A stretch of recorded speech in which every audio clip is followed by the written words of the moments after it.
અમરેલીમાં વધુ એક કૌભાંડનો લોકો ભોગ બન્યા હોવાનું સામે આવ્યું છે। તો અમરેલીથી આ સમાચાર મળી રહ્યા છે। અમરેલીમાં વધુ એક કૌભાંડનો લોકો ભોગ બન્યા હોવાનું સામે આવ્યું છે। વડિયામાં પીજીવીસીએલની ડુપ્લિકેટ રસીદોનું કૌભાંડ સામે આવ્યું છે। ઓનલાઈન સેન્ટર પર વીજ બિલની નકલી રસીદો આપવામાં આવી ત્યારે અંદાજે 250 થી વધુ વીજ ગ્રાહકોના નાણાં ચાઉ થયા હોવાનો પર્દાફાશ થયો છે। ડુપ્લિકેટ રસીદો આપી અનેક ગ્રાહકોના પૈસા પડાવ્યા હોવાનું સામે આવ્યું છે। ત્યારે જયેશ હરખાણી નામના ઇસમ વિરુદ્ધ પોલીસમાં અરજી આપવામાં આવી છે।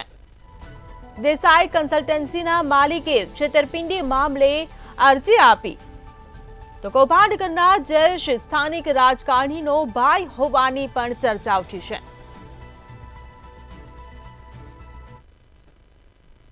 મયુર દેસાઈ કન્સલ્ટન્સીથી 10-12 વર્ષ છેલ્લાથી હું અહીંયા ધંધો કરું છું। ઓનલાઈનનું તેમજ પીજીવીસીએલ તેમજ એડવોકેટનું કામગીરી કરું છું। તેમજ વડિયા મુકામે 2 ઓફિસ ધરાવું છું અને આ મારી બીજી ઓફિસે આ બનાવ બનેલો છે, જે ટૂંકમાં વડિયાના નામચીન વ્યક્તિમાંથી હતા અને એ લોકો આવેલા મારી પાસે અને મને વાત કરી કે ભાઈ મારા એક ભાઈ છે, એમને તમારી દુકાને ધંધો કરવા માટે બેસાડો એમ।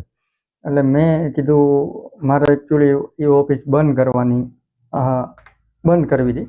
તેથી એ આવ્યા ને મને રજૂઆત આવી રીતના કરી એટલે મેં કીધું કાંઈ વાંધો નહીં, તમે ચલાવો, મને કાંઈ વાંધો નથી, મારા સાધનો યુઝ કરો, પણ નામ મારું છે તો એ કે તમારા નામથી ધંધો કરીએ તો એ કે અમને પ્રોફિટ રહે।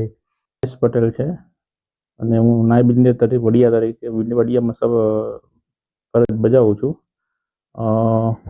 અમને ડિસ્કનેક્શનમાં વડિયા ગામમાં ડિસ્કનેક્શનમાં પૈસા ઉઘરાવતા અમુક રસીદો જે અમારા પીજીવીસીએલ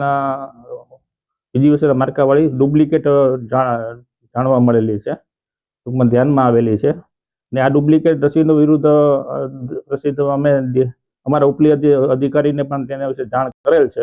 તેણે પણ અમને આ ડુપ્લિકેટ રસીદો કોણે છાપી છે તેના વિરુદ્ધ કાયદાકીય પગલાં ભરશો તેમ જણાવેલ છે।